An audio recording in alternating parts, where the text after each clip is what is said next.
얼마 전 일본 전역을 충격으로 몰고 갔던 끔찍한 사건이 발생했었죠.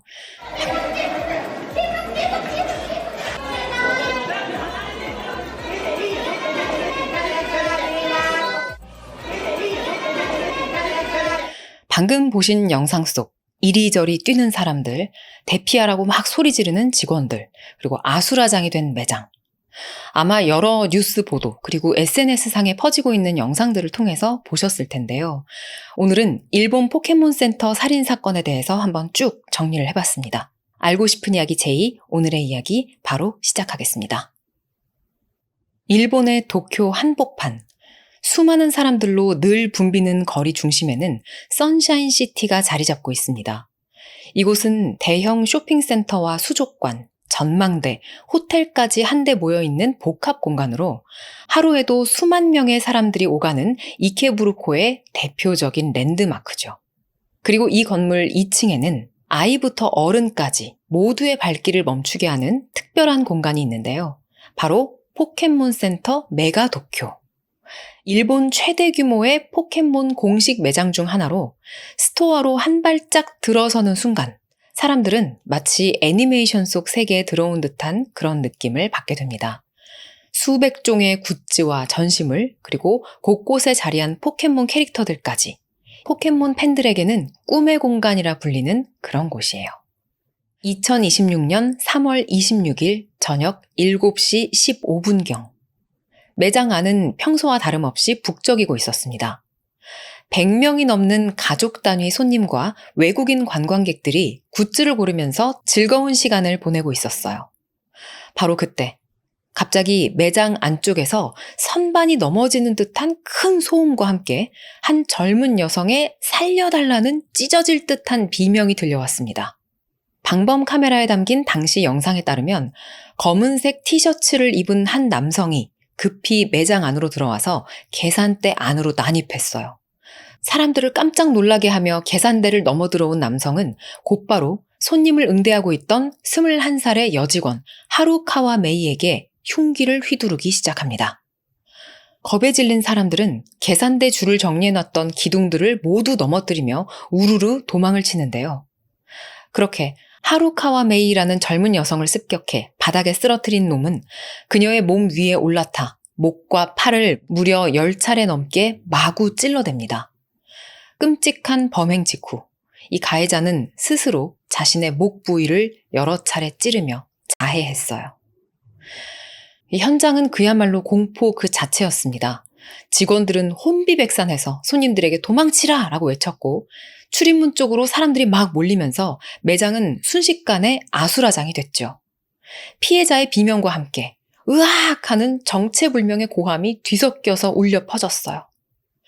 당시 이 사건 현장에 있던 사람들은 직원 2명이 피 묻은 손을 씻으러 화장실에 가는 걸 보고 그제서야 무슨 일이 벌어지는 걸 깨달았다.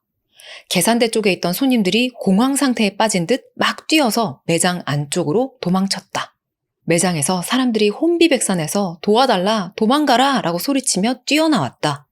계산대가 다 쓰러질 정도로 상황이 급박했다. 라며 당시 아찔했던 분위기를 전했습니다.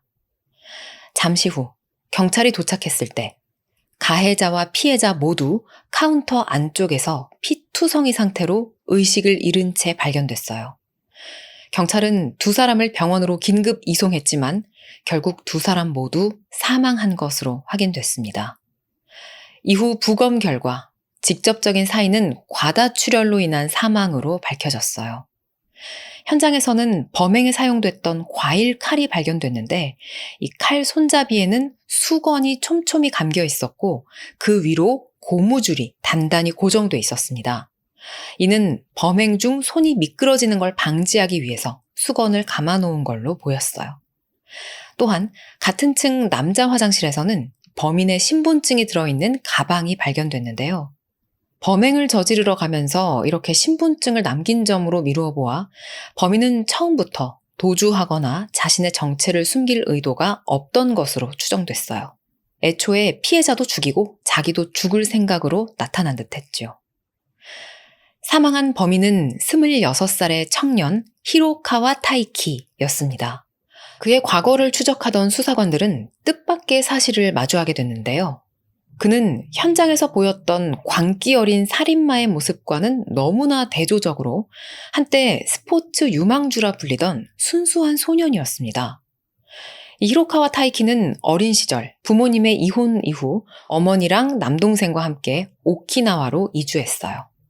그는 초등학교 때부터 수영을 시작해서 지역대회에서 자주 입상을 했고 중학교 시절에는 800m 릴레이에서 도 신기록을 세우며 우승을 차지하기도 했습니다. 친구들은 그를 성실하고 예의 바르며 그저 운동에 매진하던 그런 아이로 기억하고 있었죠. 그러나 고등학교 졸업 후 대학 진학이 무산되면서 그의 삶에는 균열이 생기기 시작했어요. 도쿄로 상경한 히로카와 타이키는 여러 아르바이트를 전전하며 불안정한 생활을 이어가고 있었습니다. 그러던 2023년 12월, 그는 하치오지의 한 KFC 패스트푸드점에서 일을 시작하게 되는데요. 여기서 일을 하면서 하루카와 메이를 처음 만나게 된 겁니다. 두 사람은 처음에는 단순한 직장 동료로 지내다가 이듬해인 2024년 10월 본격적인 연인 관계로 발전했어요. 이들은 겉으로 보기에는 어디서나 볼 수 있는 그런 평범한 연인이었습니다. 사랑을 키워가며 서로의 미래와 꿈을 응원했죠. 하지만 관계가 깊어질수록 이 남자친구 히로카와 타이키의 내면에서는 상대에 대한 과도한 소유욕과 이유 없는 의심, 질투심이 점점 커져갔고 이는 서서히 이 두 사람 사이에 균열을 만들어갔습니다. 그리고 여자친구 하루카와 메이의 간절한 꿈은 그 감정이 폭발하는 도화선이 되고 말았어요. 이 하루카와 메이는 어린 시절부터 포켓몬을 아주 좋아했고요. 포켓몬 센터에서 일하는 게 평생의 꿈이었다고 합니다. 그녀는 평소 이 포켓몬 인형을 가방에 달고 다닐 정도로 포켓몬에 대한 애정이 아주 깊었어요.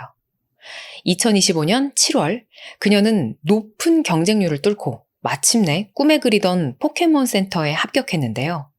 사실 이 포켓몬 센터의 점원은 그냥 단순한 판매원이 아니고 이 방문객들한테 포켓몬의 어떤 세계관 같은 걸 직접 체험하게 만들어주는 캐스트의 역할을 한다고 보시면 됩니다.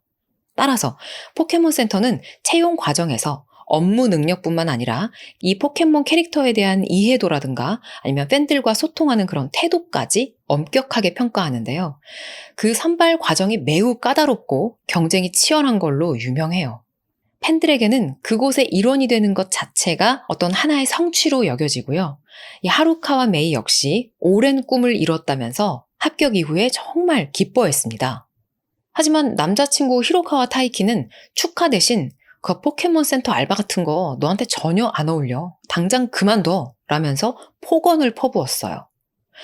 남자친구의 집착과 폭언에 지쳐가던 하루카와 메이는 자신의 소중한 꿈마저 비하하는 그의 태도에 크게 실망을 하고 결국 이별을 통보합니다.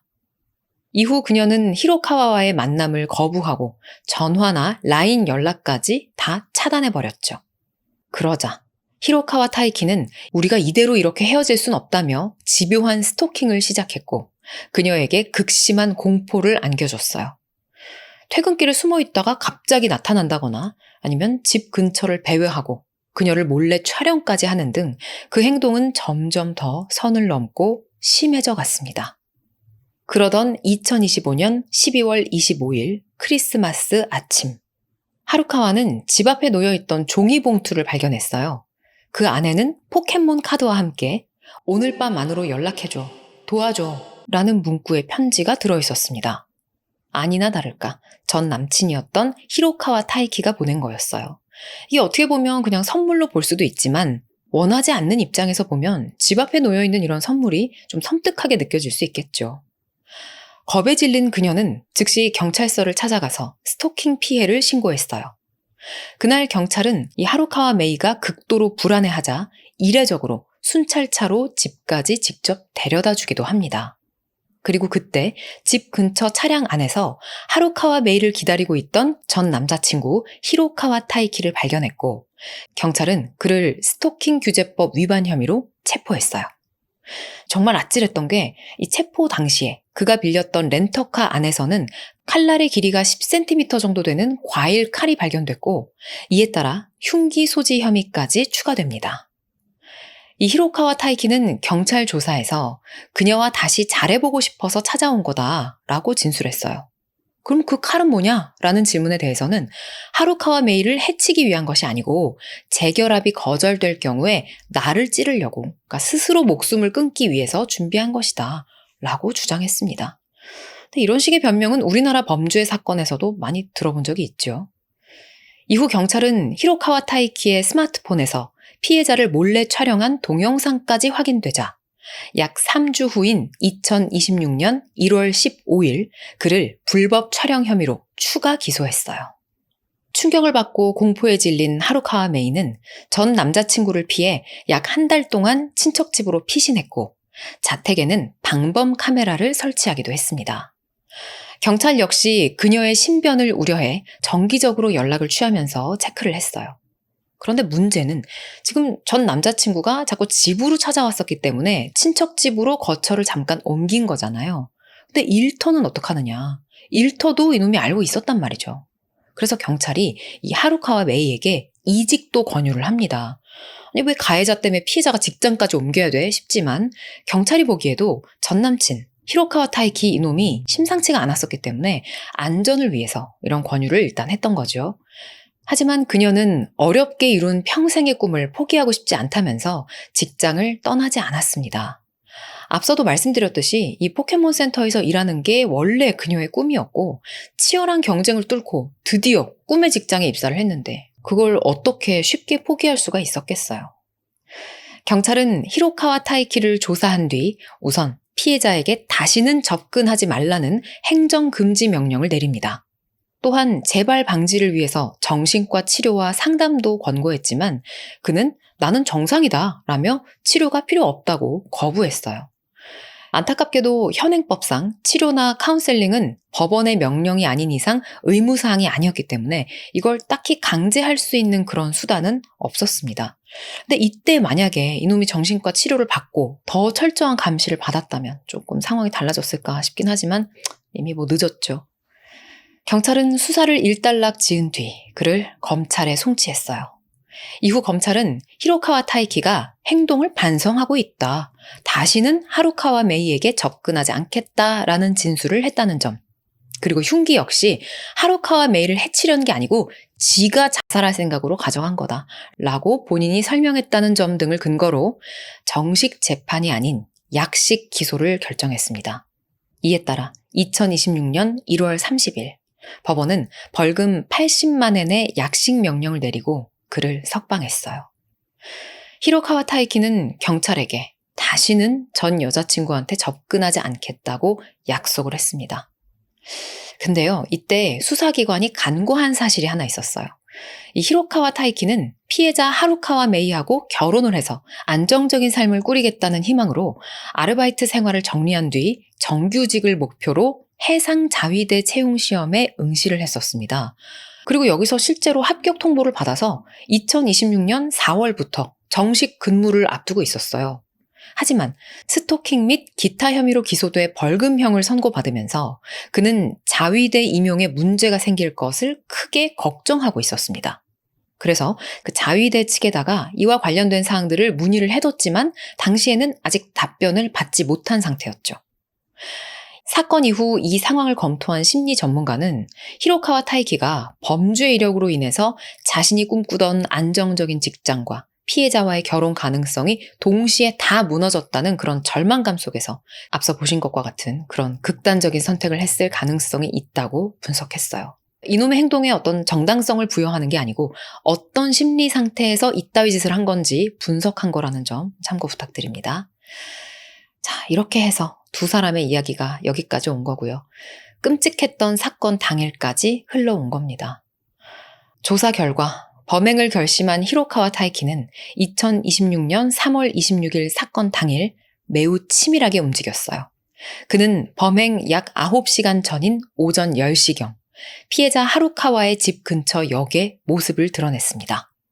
그는 역 주변 상점에서 물을 사는 등 약 50분간 머무르며 피해자의 동태를 살폈어요.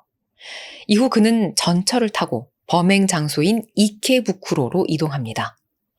그는 범행 약 6시간 전과 4시간 전, 총 2차례에 걸쳐 포켓몬 센터가 있는 선샤인시티 건물을 드나들며 현장을 사전 답사하듯 내부 상황을 파악했어요. 그리고 범행 직전, 그는 매장과 같은 층에 있는 남자 화장실 개별 칸에 자신의 신분증이 든 가방을 남겨둡니다. 그리고 시간이 흘러 오후 7시 15분쯤이 되자 히로카와 타이키는 포켓몬 센터 메가도쿄로 향했고 매장에 들어서자마자 망설임 없이 계산대 안쪽으로 접근했어요. 그리고 준비해온 흉기로 전 여자친구 하루카와 메이를 사정없이 찔렀습니다. 피해자가 바닥에 쓰러지고 난 후에는 그 위에 올라타 앉은 상태로 그녀가 의식을 잃을 때까지 집요하게 공격을 이어갔고요. 결국 피해자는 목과 팔 등을 중심으로 10여 차례 이상 깊은 자상을 입고 많은 피를 흘렸습니다. 히로카와는 피해자를 찌른 직후 자신의 목 부위도 찔렀어요. 매장 내 CCTV에는 그가 의식을 잃기 직전까지 피해자와 자신을 번갈아 공격하는 모습이 고스란히 담겨 있었습니다. 목격자들은 범행 당시 이 가해자가 대성통곡하듯 미친 듯이 울부짖으면서 고함을 질렀다고 진술했어요. 그렇게 두 사람 모두 결국 사망했고 봄방학을 맞아 가족들과 관광객으로 붐비던 이 공간은 순식간에 비명이 난무하는 지옥으로 변했습니다. 잠시 후 이 사건 이야기를 마무리하고 나면 이와 관련된 또 다른 사건 이야기가 준비되어 있습니다. 영상 끝까지 한번 들어주세요. 일부 사람들은 이 목숨이 위험한 긴박한 상황에서도 현장에서 급히 대피하기보다는 핸드폰으로 현장을 촬영하는 어처구니 없는 행동을 보이기도 했어요. 또한 사건 소식을 접한 일부 네티즌들은 가해자의 이름 히로카와 타이키가 공개되자 신원을 추적하기 시작했습니다. 근데 이 과정에서 테이쿄 대학 수영부 출신으로 가해자랑 이름이 동일한 어떤 남성이 온라인상에서 주목을 받게 됐는데요. 그는 과거 수영부 활동 당시 자신의 얼굴 사진이 포함된 소개글을 블로그와 SNS에 게시한 적이 있었는데 이후 인터넷 커뮤니티와 SNS를 중심으로 해당 수영부 출신 남성이 범인이라는 근거 없는 추측성 게시물과 함께 이 엉뚱한 사람의 사진이 빠르게 퍼져나갔습니다. 허위 정보가 걷잡을 수 없이 확산되자 사진 속 남성의 지인과 친척들이 직접 나서서 범인과 이름이 같을 뿐 전혀 무관한 사람이다 라고 밝히며 사진 유포 중단을 요청하기도 했어요. 이 외에도 유명 유튜버의 얼굴 사진을 편집해서 마치 가해자의 얼굴인 것처럼 속여 퍼뜨린 악의적인 조작 이미지까지 등장했습니다. 사건 발생 이후 시민들은 위험한 피의자를 약식 기소해서 단순 벌금형에만 그치게 했던 검찰의 판단과 경찰의 대응에 대해 강하게 비난했어요. 경시청 출신의 전직 형사도 히로카와 타이키가 칼을 소지한 채 피해자를 스토킹하고 불법 촬영까지 하는 등 집요한 집착을 보였고 심지어 카운셀링 권고마저 거부한 상태였음에도 검찰이 약식 기소로 그를 다시 사회로 돌려보낸 것이 결국 살인으로 이어졌다고 지적하면서 검찰의 중대한 과실을 강조했습니다. 하지만 경시청은 경찰이 사건 발생 전까지 피해자하고 총 9차례나 접촉하며 안부를 확인했고 이사 및 이직 권고, 자택 방범 카메라 설치 지원 등 취할 수 있는 최선의 조치는 모두 취했다고 밝혔어요. 범죄 전문가의 얘기를 들어보면 이번 사건은 확대 자살의 형태를 띠고 있다고 합니다. 이게 무슨 말이냐? 이 히로카와 타이키가 안정적인 직장을 얻고 피해자하고 결혼을 하려던 그런 계획이 자기의 범죄로 인해서 무너진 뒤 삶의 목적을 잃고 어떤 자포자기 상태까지가 됐잖아요.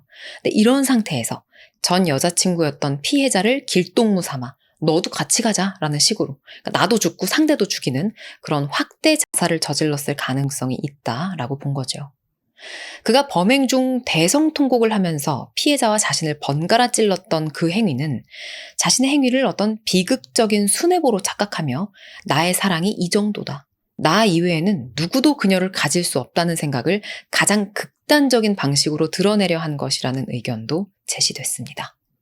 꿈을 향해 정직하게 걸어가던 21살의 여성 하루카와 메이. 그녀는 포켓몬 센터의 직원으로 이 포켓몬 팬들에게 기쁨을 전하는 삶을 꿈꿔왔지만 자신이 한때 사랑했던 사람의 손에 그 꿈은 무참히 꺾이고 말았습니다. 사건 이후 성지로 불리던 이 포켓몬 센터는 한동안 굳게 문을 닫았고 매장 앞에는 팬들이 가져다 놓은 꽃다발과 인형들이 그녀의 죽음을 위로하고 있습니다. 일본에서 이 사건이 발생하기 전에 또 충격적인 전 남친에 의한 살인 사건이 하나 발생했었는데요. 근데 이 사건도 너무 기괴하고요. 기가 찹니다. 앞서 등장했었던 여성 피해자 같은 경우에는 이제 포켓몬을 좋아했잖아요. 근데 이번 사건의 피해자 여성도 어떤 특정 캐릭터 인형을 좋아했거든요. 근데 이게 또 죽음의 씨앗이 됐습니다.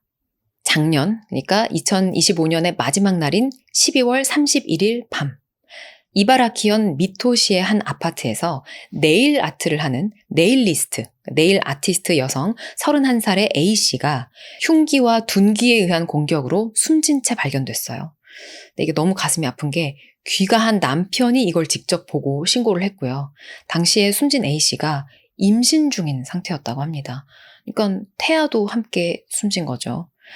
A씨의 팔에는 태아를 보호하려다가 생긴 걸로 보이는 멍이 발견돼서 안타까움을 더했습니다. 경찰이 사건 현장을 보니까 지갑이나 통장, 휴대전화 같은 게 모두 다 그대로 남겨져 있었고 집안을 딱히 뒤진 흔적도 없었어요. 금품을 훔치려는 강도 사건이 아니라 원한에 의한 살인으로 보였습니다. 경찰은 이런 추정을 바탕으로 수사를 벌이면서 CCTV 등을 토대로 한 남자를 살인 혐의로 체포하는데요. 범인은 숨진 여성의 전 남자친구인 오우치 다쿠미라는 자였어요. 이 사건에서 가장 소름 끼치는 게 이놈이 피해자 A씨의 집을 알아낸 방법인데요. 어느 날 이 피해자의 부모님 댁으로 행사에 당첨되셨습니다 하면서 인형이 하나 배달됐습니다. 평소 A씨가 좋아했던 그 캐릭터 인형이었어요. 이 소식을 듣고 A씨는 기뻐하며 그 인형을 받아서 자기 집으로 가져옵니다. 그런데 이 인형 안에 GPS 장치가 들어있었던 거예요. 이걸로 A씨의 거주지를 알아내서 이놈이 이런 일을 저질렀던 겁니다. 피해자 A씨와 이 범인 오우치 두 사람은 채 1년이 안 되는 기간 동안 교제를 하다가 2024년에 결별했어요. 하지만 이후 오우치는 교제했던 기간보다도 더 긴 기간 동안 전화를 걸고 메시지를 보내고 SNS까지 동원해서 정말 집요하게 다시 만나자고 애걸복걸을 하며 재결합을 요구합니다. A씨는 그래서 결국 이 전남친 오우치를 차단해버렸어요.